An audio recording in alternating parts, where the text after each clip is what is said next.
दर्शकवृन्द यति बेला यो तीनकुनेको भिड हो र हामी देख्न सक्छौं यति बेला राजावादीहरू अथवा भनौं राजाका पक्षमा सडकमा आएका जनताहरू यति बेला हातमा राष्ट्रिय झण्डा लिएर आउनु भएको छ र हामी देख्न सक्छौं यो भिड यति बेला सिधै अगाडि बढिरहेको छ जहाँ प्रहरीले भृकुटी मण्डप जहाँ चाहिँ आज समाजवादीको कार्यक्रम रहेको छ त्यो कार्यक्रम स्थलतर्फ यो भिड अगाडि बढिरहेको छ भने प्रहरीले चाहिँ ब्यारेक लगाएर बीचमै रोकेको छ र उक्त स्थानतर्फ यो भिड यति बेला अगाडि बढिरहेको छ। हामी देख्न सक्छौं यति बेला हातमा राष्ट्रिय झण्डा बोकेर राजावादीहरू राजाका समर्थकहरू सडकमा ओर्लिएका छन्। यो भिड हामी देखाइरहेका छौं तपाईलाई।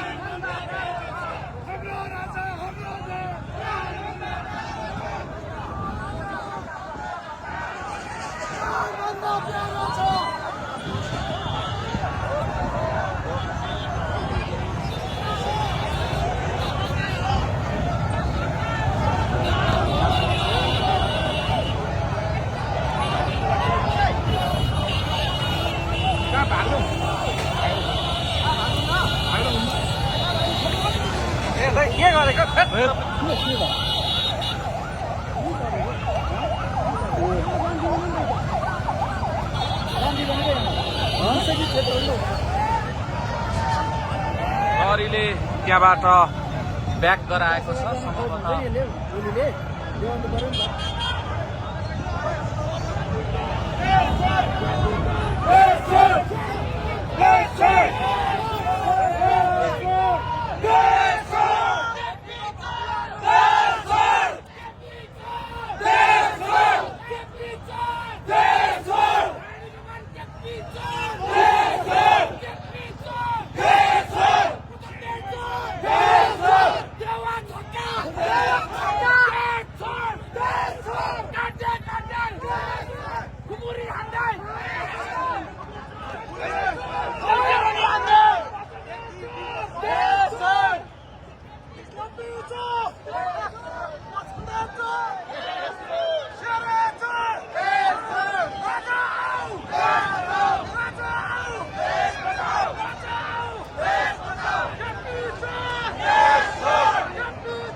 तपाईहरुको लागि हो हामीले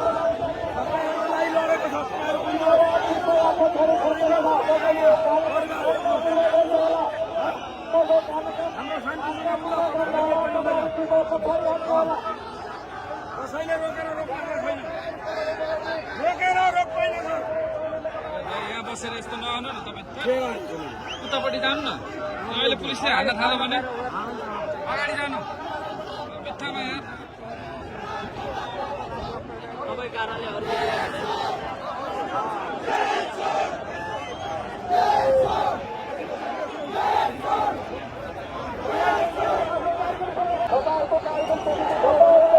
दर्शकवृन्द यति बेला यो आन्दोलनकारीको भिडले यो प्रहरीको ब्यारिकेड जुन लगाएको छ यो तोड्ने कोसिस गरिरहेको छ भने प्रहरीले रोकेको छ र हामी देख्न सक्छौँ यति बेला खास गरी राजावादीको कार्यक्रम जुन तीनकुने स्थलमा रहेको थियो यो तीनकुने स्थलबाट चाहिँ भृकुटी मण्डपतर्फ अगाडि बढ्न खोजिरहेको छ जहाँ समाजवादी मोर्चाको आज खबरदारी कार्यक्रम रहेको छ उक्त स्थानतर्फ यो भिड अगाडि बढ्न खोजिसके पछाडि प्रहरीले थोडा रोकेको छ बीचमै यो ब्यारिकेड लगाएर रोकेको ठाउँमा पनि यति बेला चाहिँ आन्दोलनकारीहरू नाराबाजी गरिरहेका छन् हामी देख्न सक्छौँ दर्शकवृन्द यति बेला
तपाईँहरूलाई शान्तिपूर्वक भाषण गर्नका लागि टिभीले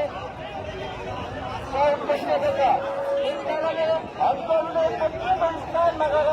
शान्तिपूर्वक आफ्नो कार्यक्रमहरू गर्नका लागि अनुरोध गरिन्छ।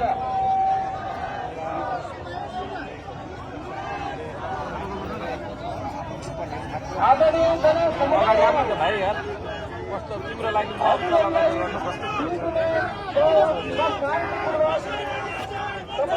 कार्यक्रम गर्नका लागि तिम्रो अगाडि गएको छ भाइ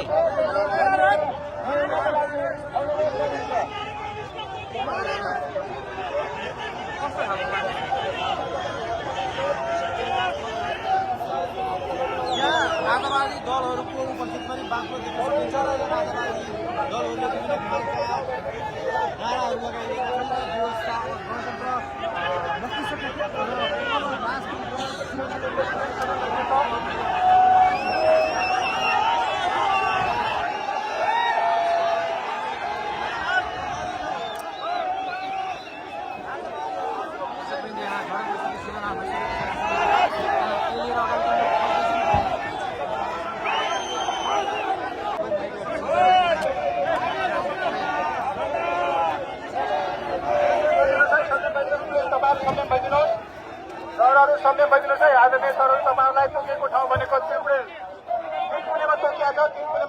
प्लिज है तपाईँहरू 3 कुनेमा गइदिनु होला प्लिज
नेता र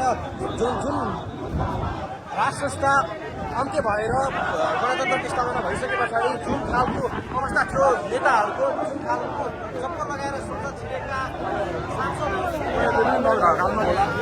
हाम्रो युवाले पनि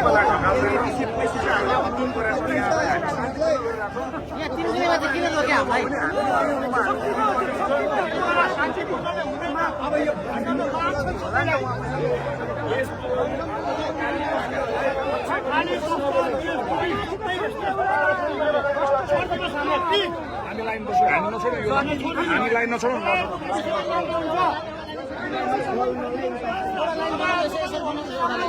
तपाईहरुलाई 3 कुनेको लागि तोकिएको ठाउँ हो प्लिज सरहरु आदरणीय सरहरु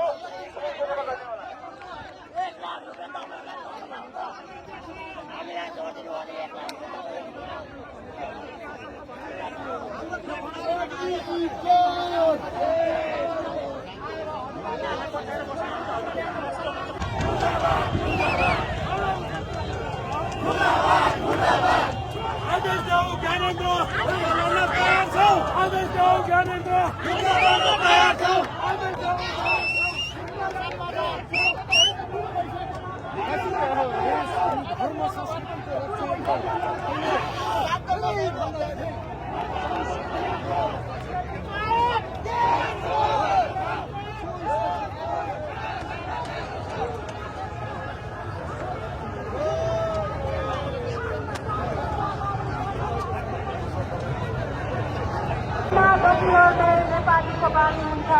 कहिले न ढुक्ने दियो उभेको स्वाभिमानी नेपाली हुन्छ हो छैन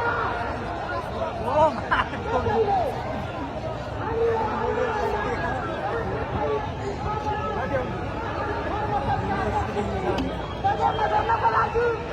अब हामी मर्यो भने सही हुन्छौँ